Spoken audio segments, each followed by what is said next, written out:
Good morning, everyone.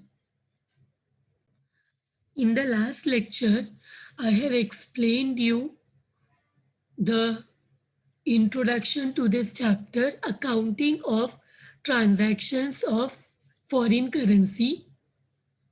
Today, we will start with the journal entries of this chapter. So the journal entries are very easy. So it is related to import and related to export of goods. So firstly, let us start with import of goods.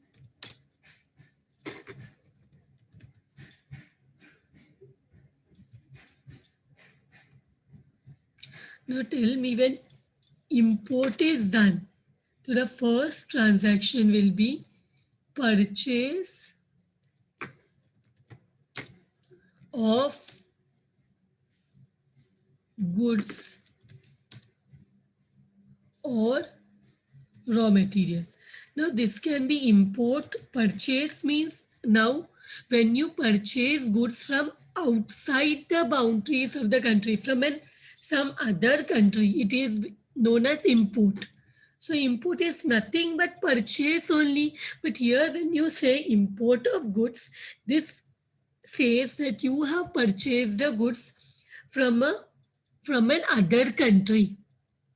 So what will be the entry for import? Let me add it here. Import purchase of goods or raw material. So the entry will be, क्या हो रहा है यहाँ पे?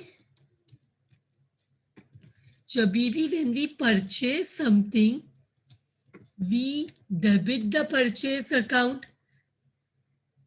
Correct? Debit purchase account, debit. Purchase is a expense. So debit all expenses and losses. हमने goods खरीदा है 11th standard में. Whenever you purchase goods, what was the entry? Purchase account, debit to किससे goods खरीदा है? To जिससे goods खरीदते हैं उसको क्या बोलेंगे हम यहाँ पे? फॉरेन. क्वेश्चन में उसका नाम दिया रहेगा. क्वेश्चन में the name of that person और the company will be given. Foreign supplier, और you can say creditor account.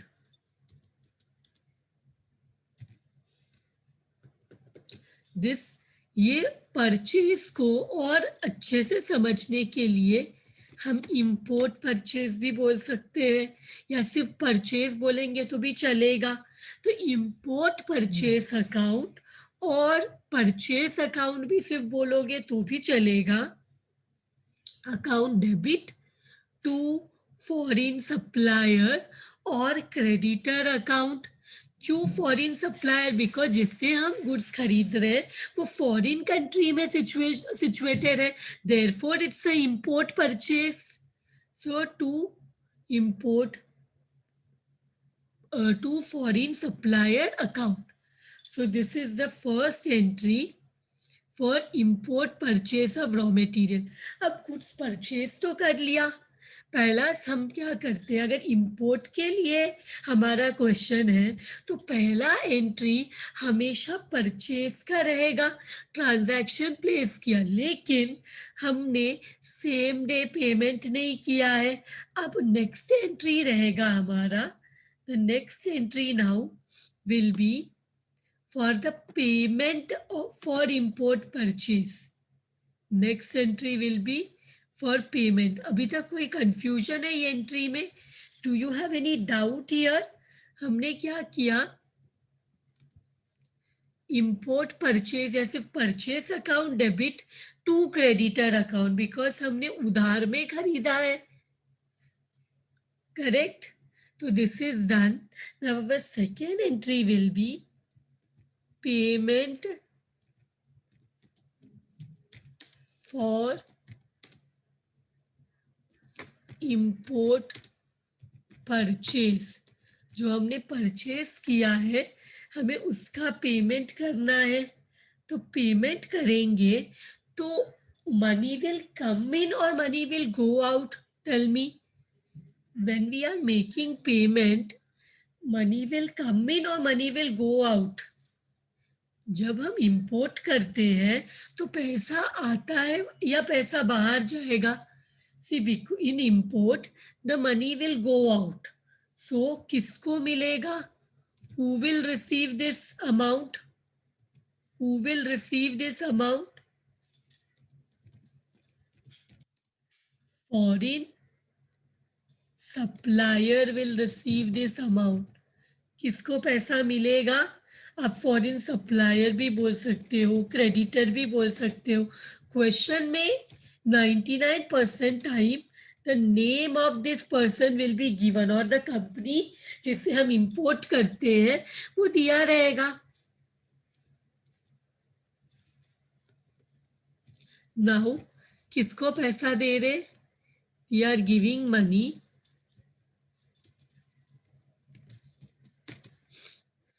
Foreign supplier को पेमेंट कर रहे, तो what will go out? Cash, bank account. तो टेल मी वन थिंग,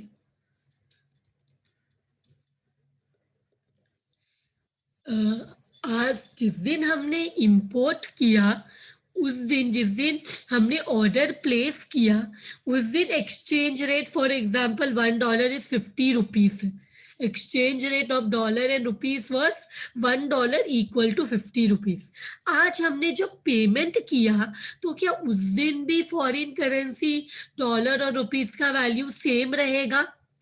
हमने जिस दिन ट्रांजैक्शन प्लेस किया, ऑर्डर प्लेस किया, उस दिन रुपीस और डॉलर का वैल्यू एक था। Like for example $1 is equal to 50 rupees. But tell me, when we are making the payment, क्या उस दिन भी डॉलर और रुपीस का वैल्यू सेम रहेगा? See, no, the value will not be same. अगर सेम रहेगा तो it is just a coincidence. अगर सेम रहेगा तो there is no profit, no loss due to exchange rate fluctuation. अगर एक्सचेंज रेट सेम है तो हमको फॉरेन एक्सचेंज फ्लक्चुएशंस के वजह से प्रॉफिट भी नहीं होगा, लॉस भी नहीं होगा अगर एक्सचेंज रेट सेम है तो। बट 99% टाइम आप ये नोट करोगे कि एक्सचेंज रेट इज डिफरेंट। अगर सेम है तो कोई टेंशन नहीं, there is no profit no loss due to exchange rate fluctuation, because exchange rate तो सेम है, कुछ फ्लक्चुएशन नहीं हुआ। अगर जिस दिन ट्रांजैक्शन किया उस दिन और आज पेमेंट के दिन, if exchange rate is same, no, there is no profit or loss. But suppose there is a change in the exchange rate. जिस दिन ऑर्डर प्लेस किया था उस दिन एक्सचेंज रेट था $1 इज इक्वल टू 50। आज पेमेंट करते वक्त एक्सचेंज रेट है $1 इज इक्वल टू 55। मतलब जहाँ पे हमें $1 के लिए सिर्फ 50 रुपीज देना था, आज हमें $1 के लिए 55 रुपीज देना है। मतलब हम पेमेंट कर रहे हैं तो हमें ज्यादा पैसा देना पड़ेगा। जिस दिन ऑर्डर प्लेस किया था $1 वॉज इक्वल टू 50, बट आज पेमेंट के टाइम $1 इज इक्वल टू 55। तो ये सिचुएशन में क्या हो रहा है? लॉस हो सकता है या प्रॉफिट भी हो सकता है, दोनों चीज हो सकता है। तो हम क्या करते हैं, फॉरेन एक्सचेंज फ्लक्चुएशन अकाउंट, जो मैंने कल के लेक्चर में तुम लोग को बताया था, foreign exchange fluctuation account debit मतलब it is a loss because it's a nominal account. दो इफेक्ट हो सकता है, या तो ये डेबिट में आएगा इफ इट्स अ लॉस, या तो ये foreign exchange fluctuation account credit में आ सकता है, पर दोनों जगह नहीं होगा, या तो प्रॉफिट होगा या तो लॉस होगा। तो फॉरेन एक्सचेंज पर जर्नल में we have to show both the cases, fluctuation account. अगर क्रेडिट में कब लिखेंगे, if it's a profit, profit है तो क्रेडिट में लिखना है। ओके, तो इसके साथ ये वाला एंट्री भी हो गया, ये एंट्री भी हो गया। नाउ पेमेंट के बाद now what will be the next entry? This was first entry, this was second entry. Now let us go to the third entry. Third entry में we will see the year end adjustments.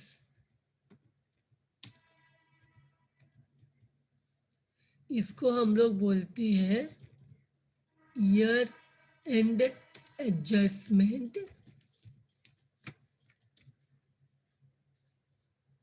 इसमें दो है, notional profit and दूसरा होता है notional loss. तो दो year and adjustments दो टाइप का हो सकता है, एक जिसको बोलते हैं नोशनल प्रॉफिट और दूसरा जिसको बोलते हैं notional loss. Now, what do you mean by notional profit? The word notional means to assume. Notional का मीनिंग क्या होता है? To assume. हम अज्यूम करते हैं कि हमें प्रॉफिट हुआ है, एक्चुअल प्रॉफिट नहीं है। This is not the actual profit, this is the notional profit. तो what do you mean by notional profit? हम क्या करते हैं ईयर एंड में, what do we do in the year and?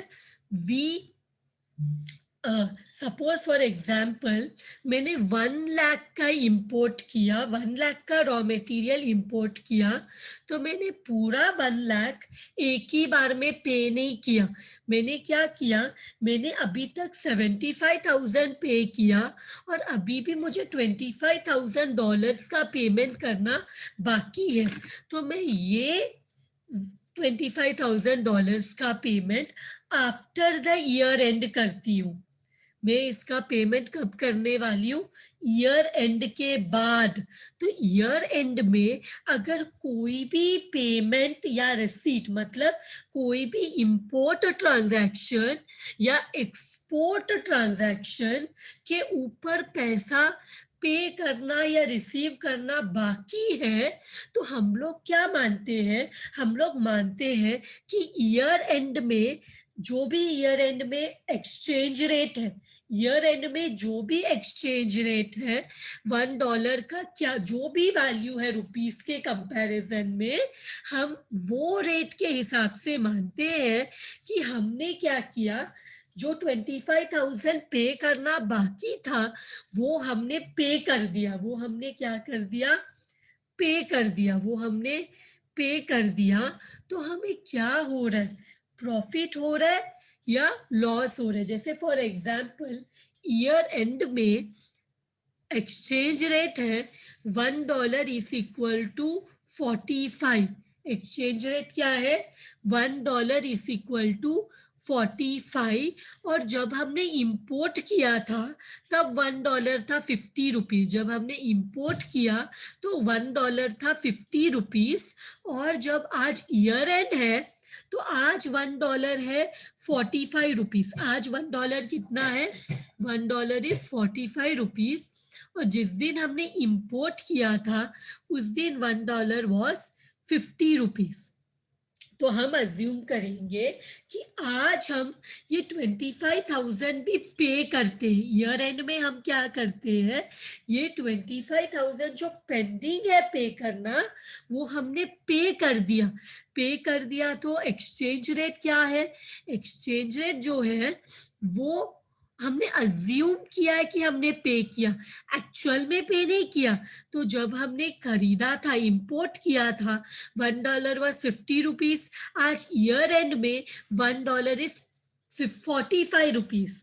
मतलब हम क्या कर रहे हैं, हम जितना पैसा सोचा था उससे कम पैसा पे कर रहे हैं। हमने सोचा था कि $1 इस, जब हमने इंपोर्ट किया था $1 50 रुपीज था। आज हम जब पेमेंट कर रहे हैं, हम अज्यूम कर रहे हैं कि हमने पेमेंट किया, तो उस दिन $1 45 रुपीज है। तो $1 45 रुपीज है, तो हमें 5 रुपया कम पे करना पड़ेगा। हमें क्या करना पड़ेगा, 5 रुपीज कम पे करना पड़ेगा। तो हमें एक्सचेंज रेट फ्लक्चुएशन का यहाँ पे प्रॉफिट हो रहा है। हमने जब इंपोर्ट किया था $1 वॉज 50 रुपीज। आज जब हम पेमेंट कर रहे हैं तो $1 इज 45 रुपीज। पर एक्चुअल में पेमेंट नहीं कर रहे, हम अज्यूम कर रहे, हम ये मान रहे चलो ईयर एंड में हमने पैसा अगर दे दिया, सपोज हमने ईयर एंड में पैसा पे कर दिया, तो हमें क्या होगा, प्रॉफिट होगा। पैसा बाहर नहीं जा रहा, हम सिर्फ ये रिकॉर्ड कर रहे हैं कि अगर ईयर एंड में हम पैसा पे कर देंगे तो प्रॉफिट होगा या लॉस होगा। तो प्रॉफिट होगा या लॉस होगा।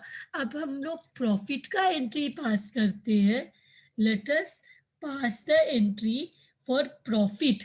तो प्रॉफिट होता है, तो एफईएफ जो है प्रॉफिट में फॉरेन एक्सचेंज फ्लक्चुएशन कहाँ पे आता है, प्रॉफिट होगा तो foreign exchange fluctuation will be in the credit, credit all incomes and gain। तो foreign exchange fluctuation will be in the credit. And किसको पैसा पे करना है, हमें किसको पैसा पे करना है, फॉरेन सप्लायर को। किसको, फॉरेन सप्लायर, या आप उसको फॉरेन क्रेडिटर भी बोल सकते हो। Account debit,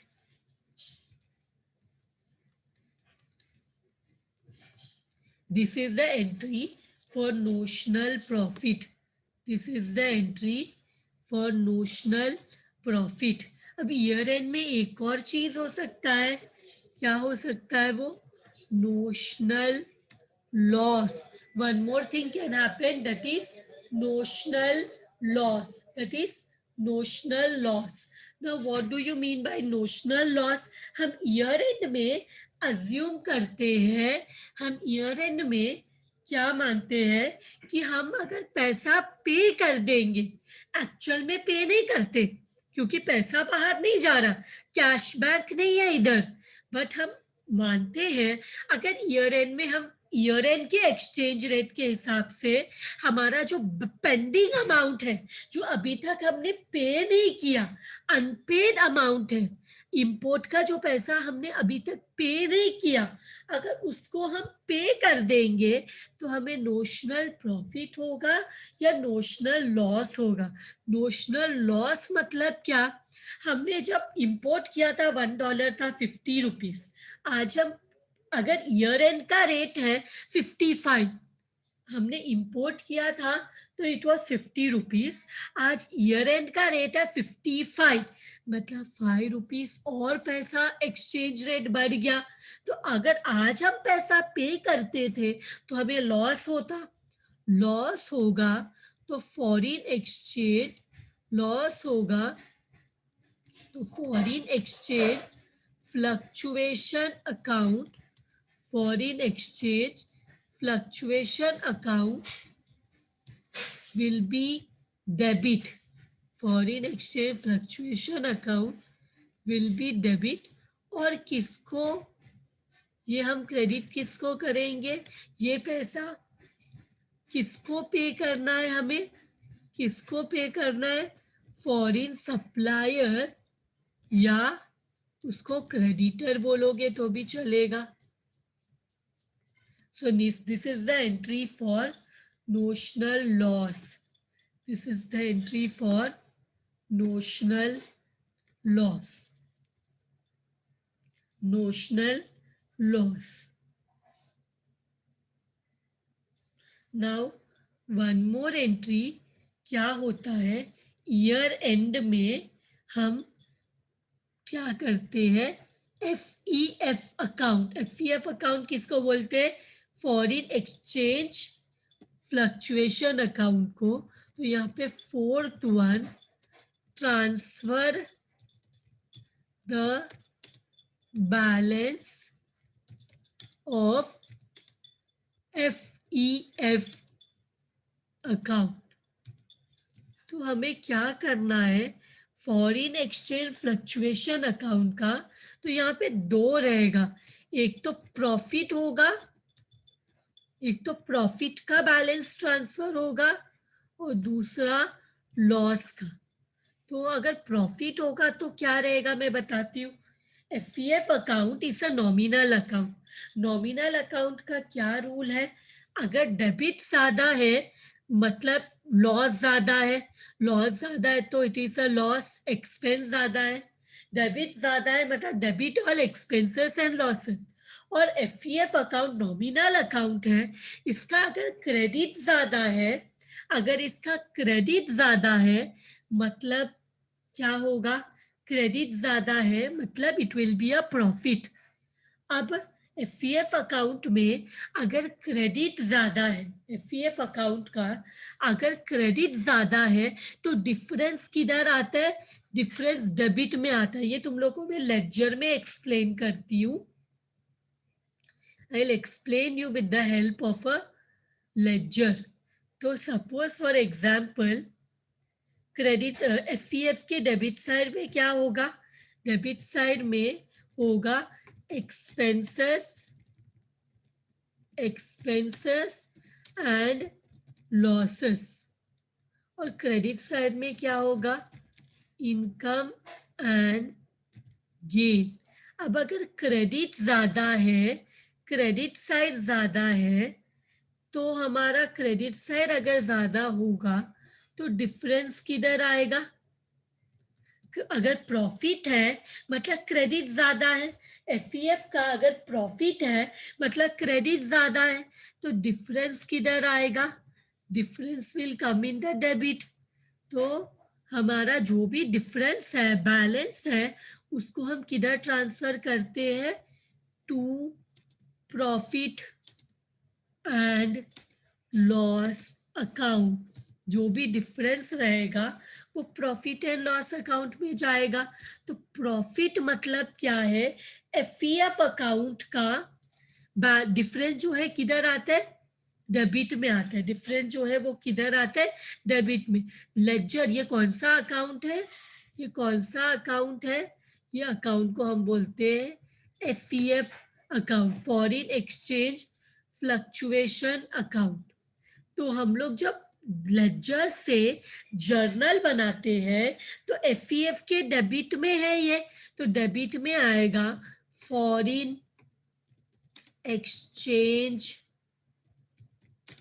fluctuation account debit.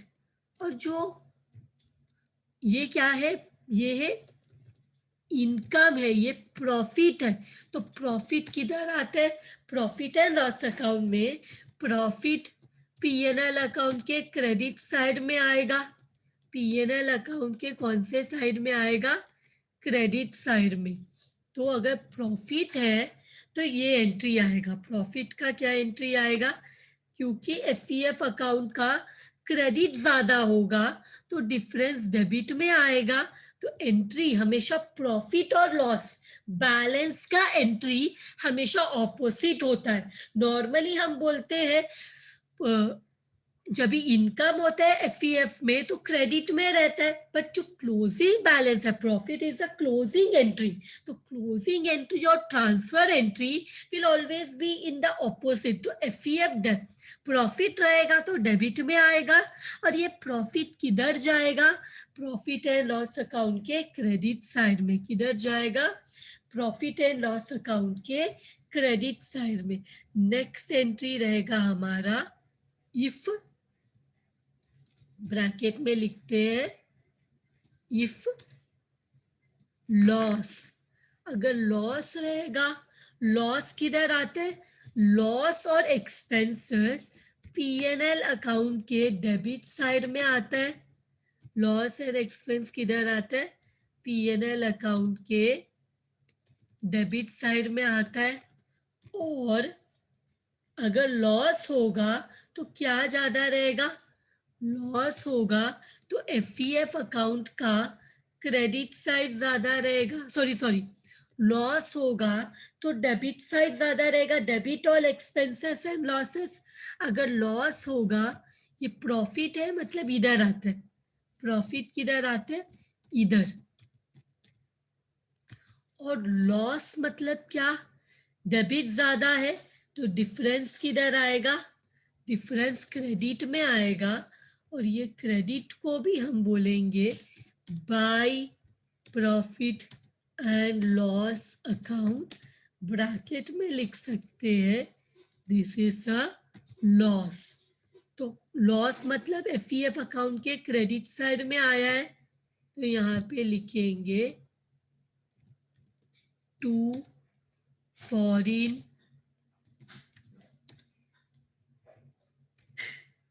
exchange fluctuation account। Foreign exchange fluctuation account. So इसके साथ इंपोर्ट के सारे transactions are done. So every year जब भी ईयर एंड होता है ना, तब हम क्या करते हैं?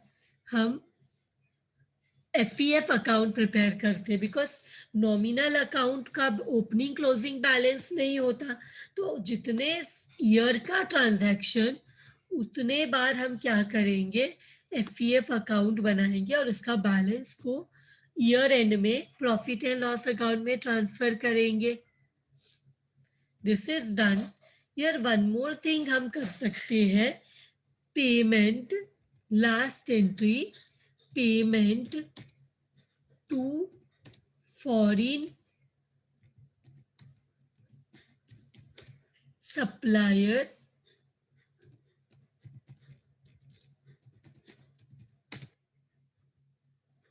in the next year। Year end हो गया। ईयर एंड में हमने नोशनल प्रॉफिट नोशनल लॉस निकाल लिया। क्या मैंने बोला था? 1 लाख का इंपोर्ट किया, 1 लाख डॉलर्स का इंपोर्ट, डॉलर्स का गुड्स का इंपोर्ट किया, 1 लाख डॉलर गुड्स का इंपोर्ट किया, $75,000 का पेमेंट कर दिया।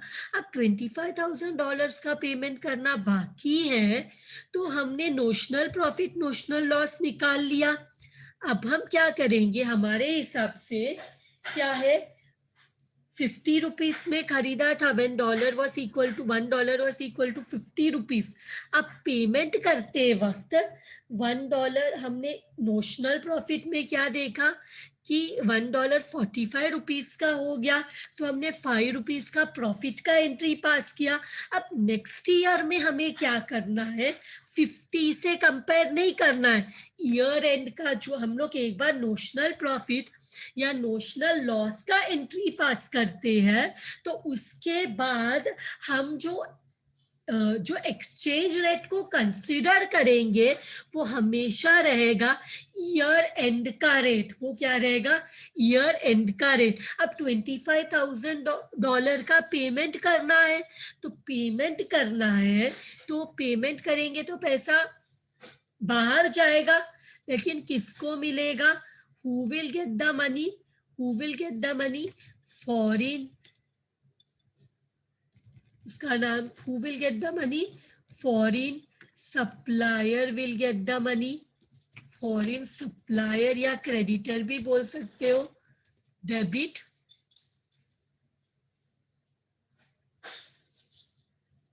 Foreign supplier account debit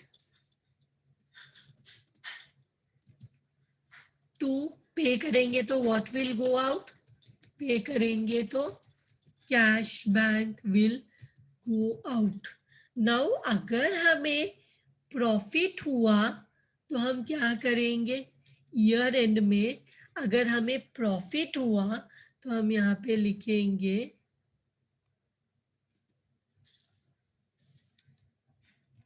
to, short form में लिख रही हूं मैं, FEF अकाउंट।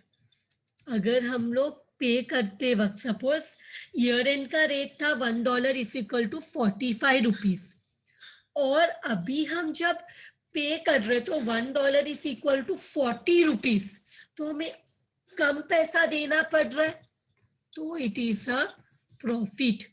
प्रॉफिट है तो बैलेंस क्रेडिट में लिखेंगे।